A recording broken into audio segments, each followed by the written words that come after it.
एक जंगल में एक खरगोश रहता था। उसके बहुत सारे दोस्त थे। वह अपने दोस्तों के साथ खेलता था।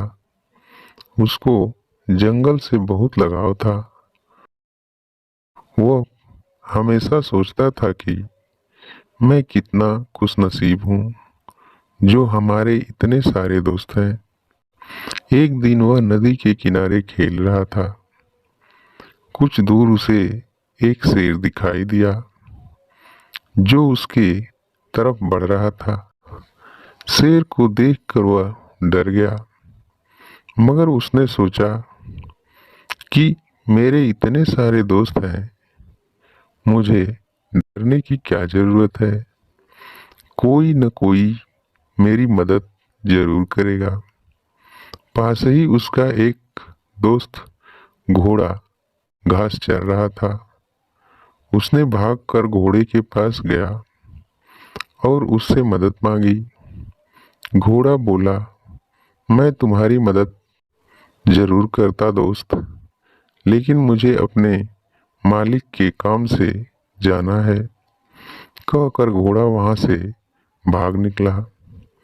खरगोश आगे बढ़ा तो देखा कि एक बैल पेड़ के नीचे आराम कर रहा था।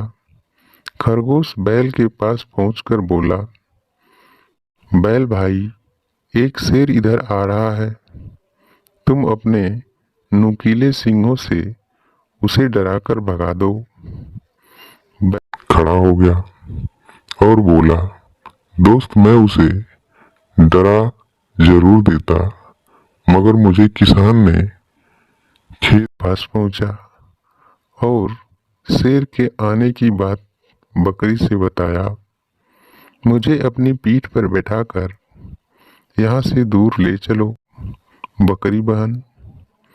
बकरी ने सोचा, इसे अपनी पीठ पर लाद कर अपना वजन क्यों बढ़ाऊं, मैं अकेले ही भागकर अपनी जान बचाऊं। सोचते हुए बकरी वहां से भाग निकली। खरगोश वहीं रह गया। तब तक शेर निकट पहुंच चुका था। अब खरगोश के पास कोई चारा नहीं था। उसने पूरा जोरों से दौड़ लगाया। तेजी से भागता हुआ वह बहुत दूर निकल गया और अपना बचाव कर लिया। उस दिन उसे समझ आया कि इतने सारे दोस्त होने का कोई मतलब नहीं है। दोस्तों पर भरोसा न करें, खुद पर भरोसा करें। इस कहानी से हमें यह शिक्षा मिलती है कि आस्था पर भरोसा करने के बजाय खुद पर भरोसा करो। एक दिन एक सियार किसी गांव से गुजर रहा था।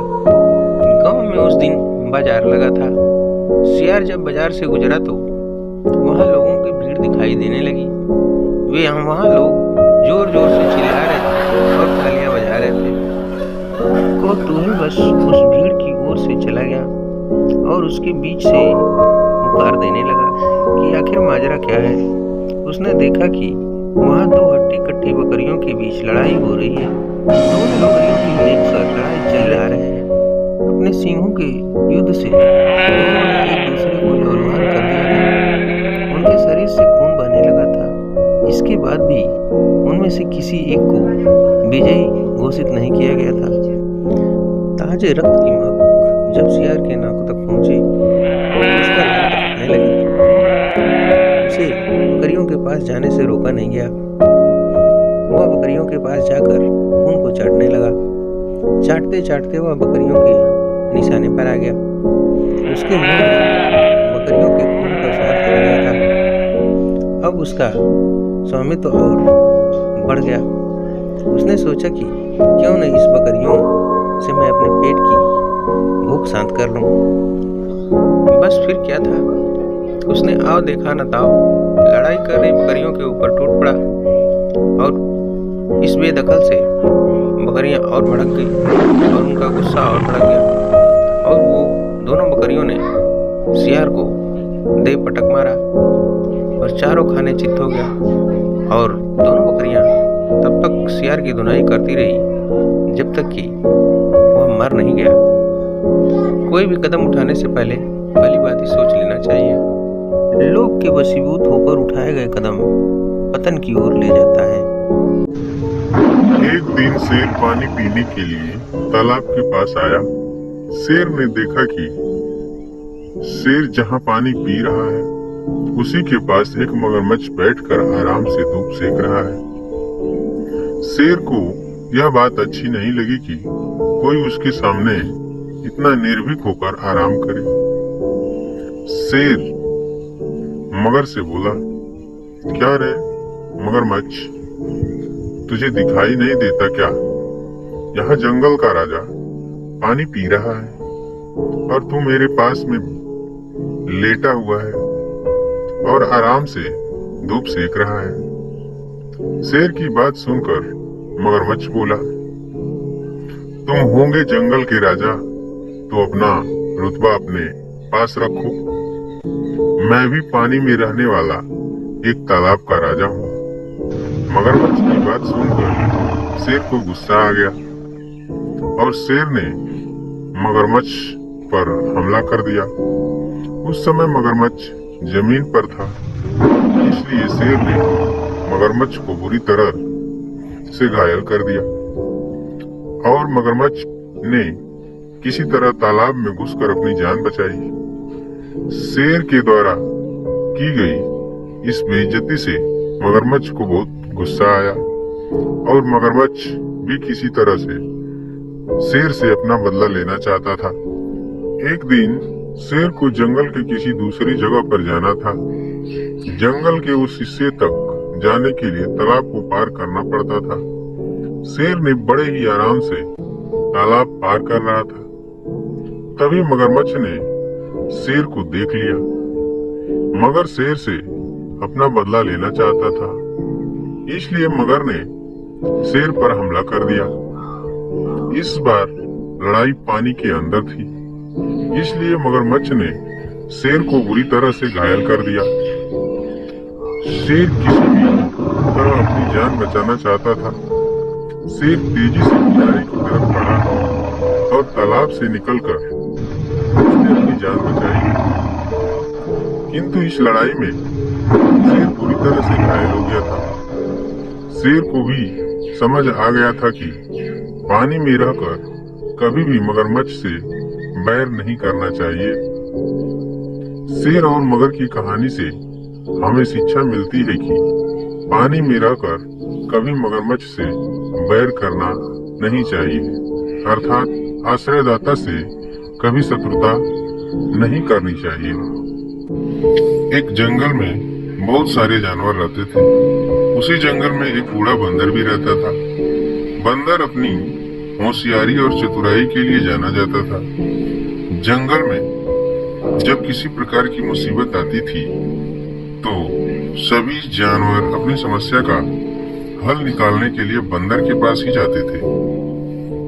उसी जंगल में एक बिल में एक खरगोश भी रहता था। एक बार खरगोश खाने की तलाश में कुछ दिनों के लिए बाहर चला गया, जिससे उसका घर खाली हो गया। खरगोश का बिल खाली देखकर एक खरगोशनी उस बिल में रहने लगी। कई दिनों बाद जब खरगोश वापस आया तो उसने देखा कि उसके बिल में एक खरगोशनी रह रही है। अपने बिल में खरगोशनी को रहता देख खरगोश को बहुत गुस्सा आया और खरगोश ने खरगोशनी से अपना बिल खाली करने के लिए कहा, किंतु खरगोशनी बोली, मैं यहाँ कई दिनों से रह रही हूँ और अब इस बिल पर मेरा अधिकार है। इस बिल को मैं किसी भी हालत में खाली नहीं करूंगी। खरगोशनी की बात सुनकर खरगोश बोला, तुम तो अभी कुछ दिन से ही रह रही हो इस बिल में। मैं तो यहाँ कई वर्षों से रह रहा हूँ। मैं कुछ दिनों के लिए बाहर चला गया था तो तुम मेरे बिल पर कब्जा करना चाहती हो। मैं ऐसा नहीं होने दूंगा। इस प्रकार दोनों में काफी वाद विवाद होने लगा और समस्या का हल ना निकलते देख खरगोश और खरगोशनी उस बूढ़े बंदर के पास गए और दोनों ने उसे अपनी अपनी समस्या बतलाई बूढ़े बंदर ने दोनों को समझाने का बहुत प्रयत्न किया, किंतु दोनों अपनी बात से टस से मस नहीं हुए। दोनों ही बिल छोड़ने को तैयार नहीं थे। दोनों की बात सुनकर बूढ़े बंदर ने कहा, मैं बहुत देर से तुम्हारी बातें सुन रहा हूँ और मुझे लग रहा है कि तुम दोनों में से कोई भी इस बिल को खाली नहीं करेगा। अब तुम दोनों बड़े हो गए हो और तुम्हारी शादी की उम्र भी हो गई है। मेरे विचार से तुम दोनों के स्वभाव भी आपस में मिलते हैं, इसलिए तुम दोनों को आपस में शादी कर लेना चाहिए। इससे तुम दोनों को बिल भी खाली नहीं करना पड़ेगा और दोनों को इस बिल में अपना दावा भी नहीं छोड़ना पड़ेगा। खरगोश और खरगोशनी दोनों को बंदर की बात बहुत पसंद आई और उन दोनों ने आपस में शादी कर ली। दोनों की शादी में जंगल के सभी जानवर आए और इस प्रकार खरगोश और खरगोशनी एक साथ सुखी पूर्वक उसी बिल में रहने लगे।